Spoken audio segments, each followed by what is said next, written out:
युद्ध के दौरान ही अमेरिकी डिफेंस एक्सपर्ट और व्हाइट हाउस के पूर्व सलाहकार रॉबर्ट पेप ने चेतावनी दी है कि राष्ट्रपति ट्रंप के चारों ओर जाल कसता चला जा रहा है, यानी कि कुछ लोग हैं जो उनको छोड़ना नहीं चाहते हैं। इस बढ़ते तनाव के बीच ट्रंप ऐसे हालात में फंस चुके हैं जहां युद्ध धीरे धीरे और लगातार बढ़ता हुआ दिखाई दे रहा है। पेप ने मीडिया से बातचीत में बताया है कि शुरुआत में अक्सर छोटे छोटे हमले किए जाते हैं जो सीधे बड़े लक्ष्य तक नहीं पहुंच पाते हैं। आमतौर पर इसको अलग तरीके से भी देखा जाता है। छोटे हमले इसलिए किए जाते हैं ताकि बड़े मुल्क के सामने लंबे समय तक युद्ध लड़ा जा सके और साथ ही साथ इसके सामने उनकी शक्ति को कमजोर किया जा सके, जो कि ईरान कर रहा है। लेकिन जब इन हमलों से अपेक्षित लक्ष्य हासिल नहीं होता है तो हमले और भी बड़े कर दिए जाते हैं। यही स्थिति एक्सप्लेनेशन ट्रैप कहा जाता है। यह एक जाल होता है जिसमें फंस करके युद्ध लगातार आगे बढ़ता चला जाता है। यानी कि आपको लगता है कि सामने वाली बड़ी सेना है और आप छोटी सेना के रूप में अगर टुकड़ियों में हमला करते हैं, तो जिसको मोबाइल वॉर भी कहा जाता है, आमतौर पर यही ईरान युद्ध नीति अपना रहा है। उन्होंने बताया है कि अगर यह तनाव बढ़ता है तो स्ट्रेट ऑफ हार्मोज पर असर ज्यादा पड़ सकता है। यह मार्ग दुनिया के तेल परिवहन का प्रमुख हिस्सा बन चुका है। इसके परिणाम स्वरूप तेल की कीमतों में उछाल आ सकते हैं और वैश्विक अर्थव्यवस्था पर गंभीर प्रभाव पड़ सकता है। पेप के अनुसार इस स्थिति में ईरान मजबूत हो सकता है और तेल पर ज्यादा नियंत्रण हासिल कर सकता है, जिससे अमेरिका सहित अन्य देशों की रणनीति प्रभावित हो सकती है। उन्होंने जोर देकर के कहा है कि इस स्थिति को संभालने के लिए इजराइल की सैन्य कार्रवाई को नियंत्रित करना पूरी तरीके से जरूरी है। इस दिशा में निर्णायक कदम केवल राष्ट्रपति ट्रंप ही उठा सकते हैं, यानी कि जो आखिरी निर्णय लेना है उन्हीं को लेना होगा। लेकिन बड़ी बात यह है कि उनके साथ कोई खड़ा होकर के यह कहता है कि आपको किसी देश के ऊपर हमला करना है और वो करके चले भी आते हैं, फिर बाद में आरोप किसी और के ऊपर लगा देते हैं। पेप ने चेताया है कि यदि अमेरिका में मरीन सैनिक के ईरान तक पहुंच जाते हैं तो हालात और भी ज्यादा बिगड़ सकते हैं और जटिल हो सकते हैं, अस्थिर हो सकते हैं। हालांकि ट्रंप ने हाल ही में कुछ हमलों को कुछ दिनों के लिए कम कर दिया है, लेकिन यह सिर्फ समय लेकर के रणनीति बनाने तक ही सीमित नहीं हो सकता है। यानी कि एक तरफ ट्रंप का कहना है कि चर्चा हो रही है, तो वहीं दूसरी तरफ हो सकता है कि अमेरिका आने वाले समय में इस बात को लेकर के तैयारी कर रहा हो कि किस तरीके से खाड़ी देशों के जमीनी स्तर पर उतर करके युद्ध को लड़ना है, उसको अंजाम देना है। इसका मतलब यह नहीं है कि तनाव पूरी तरीके से कम हो रहा है। पेप के अनुसार जब तक अमेरिका अपने सैनिकों को पूरी तरह वापस नहीं बुला लेता है, तब तक यह नहीं कहा जा सकता है कि स्थिति पूरी तरीके से नियंत्रित हो चुकी है। विशेषज्ञों का मानना है कि यह संकट बहुत संवेदनशील है और प्रत्येक कदम पर युद्ध की संभावना बढ़ सकती है। छोटे संघर्ष धीरे धीरे बड़े युद्ध में बदल सकते हैं और वैश्विक अर्थव्यवस्था और तेल बाजार सीधे रूप से प्रभावित हो सकते हैं। अमेरिका और उसके सहयोगियों ने अगले निर्णय लेने तक इसको लेकर के कहा है कि चर्चाएं हो रही हैं, लेकिन इसका रूप क्या होगा कोई नहीं जानता है। दुनिया भर की रणनीतिक स्थिति पर भी इससे असर पड़ सकता है। यह युद्ध की कड़ी चेतावनी है और इस समय की मांग है कि आगे बढ़ करके संतुलन के साथ, साझेदारी के साथ इस संकट को देखा जाए, बैठ करके चर्चा की जाए, ना कि युद्ध लड़ा जाए।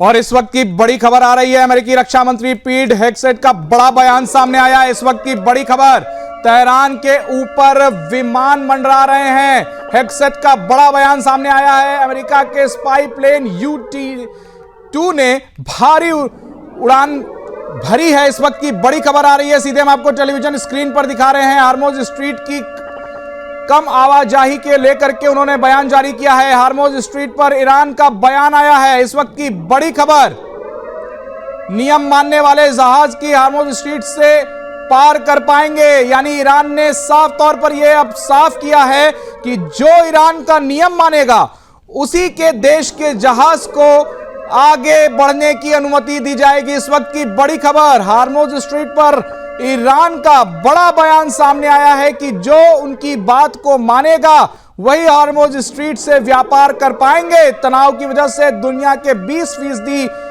तेल को प्रभावित किया गया है। इस वक्त की बड़ी खबर हम आपको सीधे आपके टेलीविजन स्क्रीन पर दिखा रहे हैं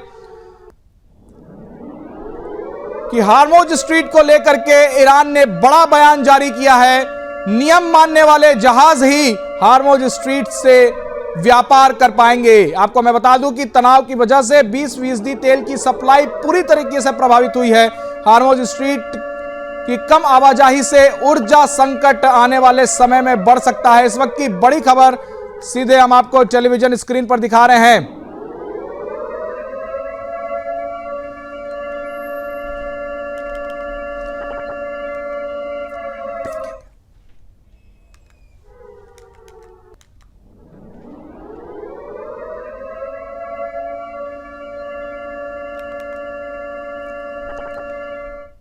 वहीं अमेरिका और ईरान के बीच तनाव लगातार बढ़ता चला जा रहा है। इस बार मसला ट्रंप की कूटनीतिक पहल पर भरोसे का टिका हुआ है, यानी कि वो किसके ऊपर भरोसा करते हैं, किस तरीके से बात को सुनते हैं और किस तरीके से उसको लागू करते हैं, जिसे ईरान कतई स्वीकार करने को तैयार नहीं है। एक तरफ ट्रंप का कहना है कि बातचीत जारी है, लेकिन ईरान कह रहा है कि हम बातचीत तभी करेंगे जब शर्तें मानी जाएंगी। ईरान के विदेश मंत्रालय के प्रवक्ता इस्माइली बगाई ने स्पष्ट रूप से और कड़े शब्दों में कहा है कि अमेरिका के बातचीत और मध्यस्थता के दावे पर भरोसा नहीं किया जा सकता है। उन्होंने कहा है कि हाल के दिनों में कई देशों ने अमेरिका और ईरान के बीच मध्यस्थता का प्रस्ताव रखा, लेकिन ईरान ने अपनी सुरक्षा और रक्षणात्मक नीति को प्राथमिकता दी है। यानी कि वही बात आ जाती है कि वे लोग युद्ध तब रोकने की बात कर रहे हैं जब इनकी प्रमुख मांगों को मांगा जाएगा। बगाई ने कहा है कि लगातार संदेश और प्रस्ताव आए हैं, लेकिन ईरान ने अपनी प्रतिक्रिया दी है और स्थिति पूरी तरीके से नियंत्रण में रखा है। उन्होंने कहा है कि हमारा रुख साफ है, हम अपनी रक्षा जारी रखेंगे। अगर उनके ऊपर कोई हमला करेगा तो वे लोग हमला करने के लिए प्रतिबद्ध होंगे। उन्होंने यह भी कहा है कि साथ ही साथ अमेरिका के दावे पूरी तरीके से निराधार हैं, क्योंकि डोनाल्ड ट्रंप के ऊपर भरोसा नहीं किया जा सकता है। उन्होंने बार बार कहा है कि हमले हम तब तक जारी रखेंगे जब तक हमारी मांगों को नहीं सुना जाता है और बमबारी होती रहेगी। ऐसे में कूटनीतिक और मध्यस्थता की बात भरोसेमंद नहीं लगती है। ईरान की बातों को ध्यान में रखते हुए इस बार अमेरिका ने यह सोचा है कि 5 दिनों के लिए युद्ध किसी भी तरीके से अभी रोका जाए। यह बहुत हद तक मुमकिन है कि अमेरिका इस बात की तैयारी कर रहा हो कि आने वाले समय में यदि ईरान नहीं मानता है तो उसके ऊपर हमला किस तरीके से करना है। अमेरिका लगातार हमले कर रहा है और उसके बावजूद बातचीत की पेशकश भी कर रहा है। यह स्थिति ईरान के लिए भरोसेमंद नहीं है। यह बात ईरान की तरफ से बार बार कही जा रही है।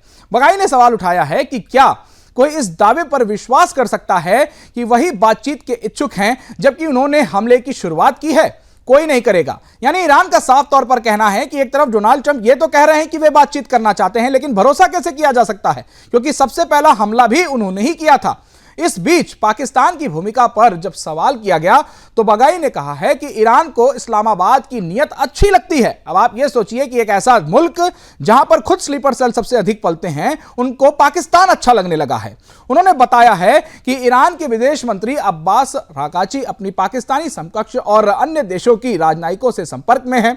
इसका मतलब साफ है कि ईरान इस समय अपने क्षेत्रीय और अंतर्राष्ट्रीय संबंधों को बनाए रखने के लिए भी सक्रिय है और इसी तरीके से इसको आने वाले समय में प्रत्याशित या फिर अप्रत्याशित रूप से रोका जा सकता है और कूटनीतिक विकल्पों के ऊपर चर्चा की जा सकती है। ईरान के रुख से यह स्पष्ट होता है कि अमेरिका के दावे सिर्फ कूटनीतिक दिखावा हैं। ईरान ने अपनी रक्षा और सुरक्षा को सर्वोच्च प्राथमिकता दी है और 6 शर्तों में उन्होंने सबसे पहले यही कहा है कि भाई उनके ऊपर हमले बंद किए जाने चाहिए और किसी भी दबाव या मध्यस्थता को तभी स्वीकार करेगा जब वह पूरी तरीके से भरोसेमंद लगेगा। इस तनाव के बीच महत्वपूर्ण यह है कि मध्य पूर्व की भू राजनीति और सुरक्षा स्थिति और भी ज्यादा जटिल होती चली जा रही है और क्षेत्रीय शक्ति संतुलन पर इसका असर सीधे रूप से देखने को मिल सकता है। अमेरिका और ईरान के बीच यह तनाव केवल देशों तक सीमित नहीं रहा है, क्योंकि 2 देशों के बीच की लड़ाई में बीच में स्ट्रेट ऑफ हार्मुज आता है और वहां से गुजरने वाले सभी जहाजों को अभी रोक दिया गया है, जिससे तमाम देशों के ऊपर ऊर्जा संकट मंडरा रहा है। इसके परिणाम पूरे मध्य पूर्व और वैश्विक सुरक्षा पर भी पड़ रहे हैं। ईरान की साफ नीति है, अमेरिकी और हमले जब तक रुकेंगे नहीं, यानी अमेरिका से डोनाल्ड ट्रंप और अमेरिका के सैनिक जब तक नहीं रुकते हैं और पाकिस्तान सहित अन्य देशों के संपर्क जब तक पूरी तरीके से सुचारू रूप से नहीं चालू हो जाते हैं, तब तक इस युद्ध को नहीं रोका जाएगा। इस युद्ध की दिशा और मध्यस्थता की वास्तविकता अब पूरी तरीके से स्पष्ट हो चुकी है। ईरान की स्थिति साफ है, कूटनीति तभी संभव है जब भरोसा हो और वर्तमान हालत में अमेरिका जो दावे कर रहा है, ईरान उसको भरोसेमंद नहीं मानता है।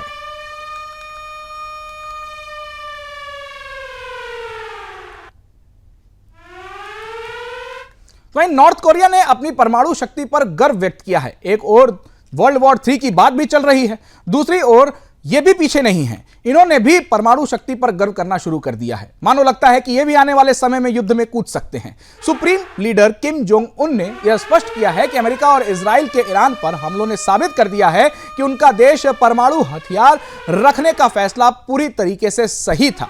परमाणु भारत में यह कहा जाता है कि यह वेपन ऑफ पीस है, लेकिन ऐसा मानो लगता है कि जो मुल्क अपने आप को सबसे शक्तिशाली समझते हैं वे इसको फोड़ करके दुनिया में तबाही भी ला सकते हैं। संसद में सोमवार को दिए गए लंबे भाषण में किम जोंग उन ने कहा कि आज की दुनिया में सिर्फ मजबूत सैन्य ताकत ही किसी देश को सुरक्षित रख सकती है। यह बात बिल्कुल सही है और शांति भी शक्ति से ही आती है। उन्होंने दक्षिण कोरिया के प्रति सख्त रुख दोहराया है और अमेरिका को रोकने के लिए अपनी परमाणु ताकत को और भी ज्यादा मजबूत करने का संकल्प भी जताया है। किम जोंग उन का यह भाषण मंगलवार को लिखित रूप से जारी किया गया है। आमतौर पर जब भी वो कुछ बोलते हैं तो उसको लिखित रूप से जारी भी किया जाता है। उन्होंने बताया है कि 2019 में ट्रंप के साथ बातचीत टूटने के बाद परमाणु हथियारों को बढ़ाना उनका सबसे सही कदम था, क्योंकि एक तरफ यह बहुत हद तक मुमकिन है कि जब तीसरा विश्व युद्ध हो तो कोई भी देश सामने आकर के यह कह सकता है कि हम भी हमला कर रहे हैं या फिर हमारे ऊपर हमला हो सकता है तो हम अपना बचाव भी करेंगे। किम ने कहा कि नॉर्थ कोरिया अब अमेरिका के खिलाफ एकजुट मोर्चे पर ज्यादा सक्रिय भूमिका निभाएगा, यानी ये लोग अमेरिका के खिलाफ हो चुके हैं। विरोधियों के टकराव चाहने या शांति पर निर्भर रहने वाले बयान ने न सिर्फ ये बात साफ की है कि आने वाले समय में हमले भी हो सकते हैं, बल्कि ये लोग अपने देश की सुरक्षा करने के लिए पूर्ण रूप से प्रतिबद्ध हैं। देश को आत्मनिर्भर अर्थव्यवस्था बनाने और परमाणु हथियारों को लेकर के जाने और मिसाइलों को आगे बढ़ाने के लिए इस काम पर जोर दिया जा रहा है। उन्होंने कहा है कि परमाणु क्षमता से नॉर्थ कोरिया अधिक सुरक्षित है और इसी वजह से संसाधनों का उपयोग आर्थिक विकास के लिए किया जा सकता है। किम ने स्पष्ट किया है कि अमेरिका के आक्रामक कदम उनके फैसले को गलत नहीं ठहरा सकते हैं। दुश्मनों की बातों में न आकर देश को मजबूत रखना आवश्यक है। किम ने साउथ कोरिया को दुश्मन देश का दर्जा देने की चेतावनी तक दे डाली है। अगर कोई भी कदम उठाया गया तो नॉर्थ कोरिया को नुकसान पहुंचाया तो फिर कड़ी प्रतिक्रियाएं भी आएंगी। यानी कि किम जोंग उन भी एक तरफ ललकार रहे हैं कि यदि उनके देश को कुछ होता है तो सबसे पहले वो साउथ कोरिया के ऊपर हमला भी कर सकते हैं। व्हाइट हाउस में ट्रंप के लौटने के बाद फिर बातचीत की पेशकश भी की गई है।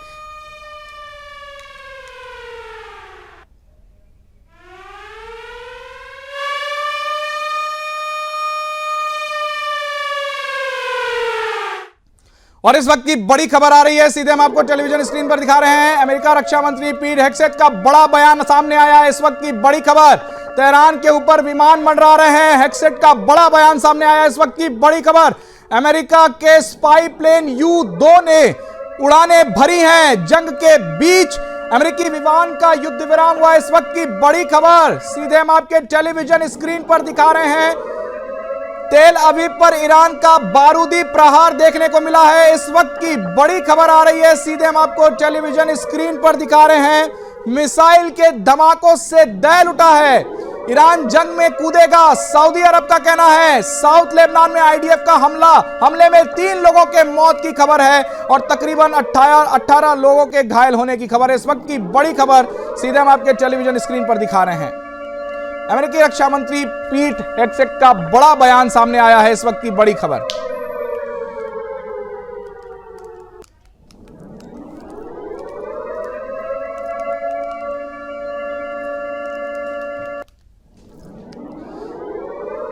इस वक्त की बड़ी खबर आ रही है कि तेल अवीव पर ईरान का बड़ा हमला, मिसाइल धमाके से हवा में कार उछल गई है। यह इतना बड़ा हमला है।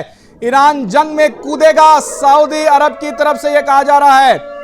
साउथ लेबनान में IDF का हमले में 3 की मौत, 18 लोगों के घायल होने की खबर सामने आई है। इस वक्त की बड़ी खबर सीधे हम आपको टेलीविजन स्क्रीन पर दिखा रहे हैं।